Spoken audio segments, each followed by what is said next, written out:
Astro ஞானதம் YouTube நேயர்களுக்கு வணக்கங்க. இன்னைக்கு நம்ம பார்க்கக்கூடிய தலைப்பு என்னன்னு பார்த்தீங்கன்னா, அதாவது எல்லாருக்கும் தெரிஞ்ச ஒரு பையன் இப்போ ரொம்ப ட்ரெண்டிங் ஆயிட்டு இருக்கான்.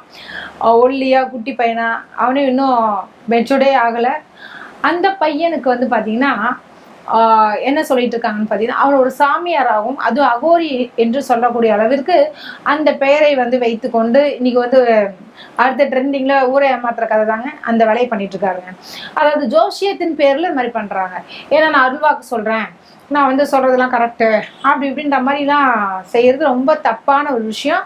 அதுலேயும் இந்த அகோரின்ற ஒரு ஒரு பேரை வச்சுட்டு, அதாவது எப்படின்னா அகோரிகள் எப்படி வாழ்வாங்க, அவங்களுடைய வாழ்க்கை நிலை என்ன, அவங்களுடைய சிவனை மற்றும் நம்பி வாழக்கூடியவர்கள், அவங்க வந்து பொதுவாகவே அகோரியுடைய வாழ்க்கை நிலைகள்லாம் என்னன்னு பார்த்தீங்கன்னா, அவங்க ஒரு பிரம்மச்சாரிகளாக இருக்கக்கூடியவர்கள் மற்றும் அவங்க இவருடைய வாழ்க்கையே வந்து பார்த்தீங்கன்னா நீங்களே தெரியும், எல்லாமே நார்த்தில், அது ஹிமாலயா இமயமலை அந்த இடத்துல போயிட்டு கைலாஷம் இடத்துக்குலாம் சென்று, அதாவது சிவனுக்கு மட்டும் தரிசித்து அவருக்காகவே தன்னுடைய வாழ்நாளையே விட்டு அதாவது கொடுக்கக்கூடிய ஒரு நபர்கள் என்று பார்த்தீங்கன்னா அது அகோரிகள் அப்படின்னு சொல்லலாம்.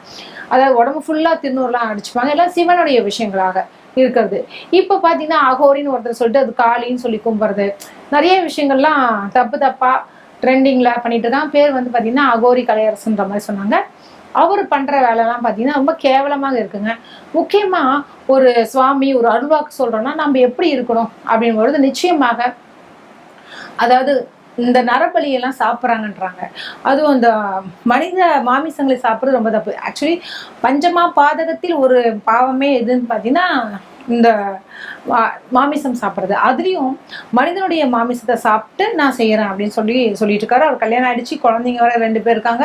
இதெல்லாம் எனக்கு ஒன்றுமே புரியலையே. யார் வேணா இன்னைக்கு சாமியாராக வரலாம், யார் வேணா இன்னைக்கு ஜோசியத்தை எடுத்துக்கலாம், யார் வேண்டும் வேணாலும் இன்னைக்கு வந்து அருள்வாக்கு சொல்லலாம் அப்படின்ற மாதிரி ஆயிடுச்சுங்க.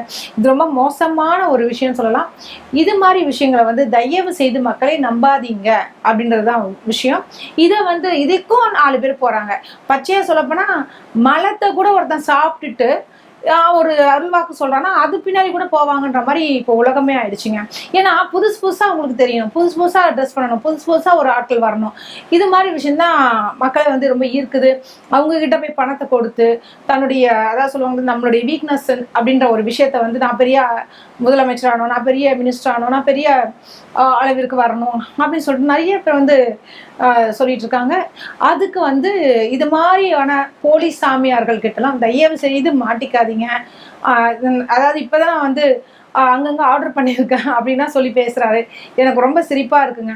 அந்த வீடியோ வர இதில் ட்ரெண்டிங் சொல்லி கலாட்டால இது மாதிரி பெரிய பெரிய சேனல்ஸ்லலாம் வந்து பேசுகிறாங்க. தயவு செய்து இது மாதிரி விஷயத்த வந்து பெரிய யூடியூப் சேனல்கள்லாம் இதை வந்து ஊக்குவிக்க கூடாதுங்க. இது மாதிரி நபர்களை வந்து நம்ம ஊக்குவிச்சாலே என்ன ஆகும் அப்படின்னு பார்த்தீங்கன்னா நம்முடைய சேனலோடைய தரமும் போயிடும். அதே மாதிரி பார்த்தீங்கன்னா நமக்கு உண்டான ஒரு மரியாதையும் அங்கே கிடைக்காதுங்க.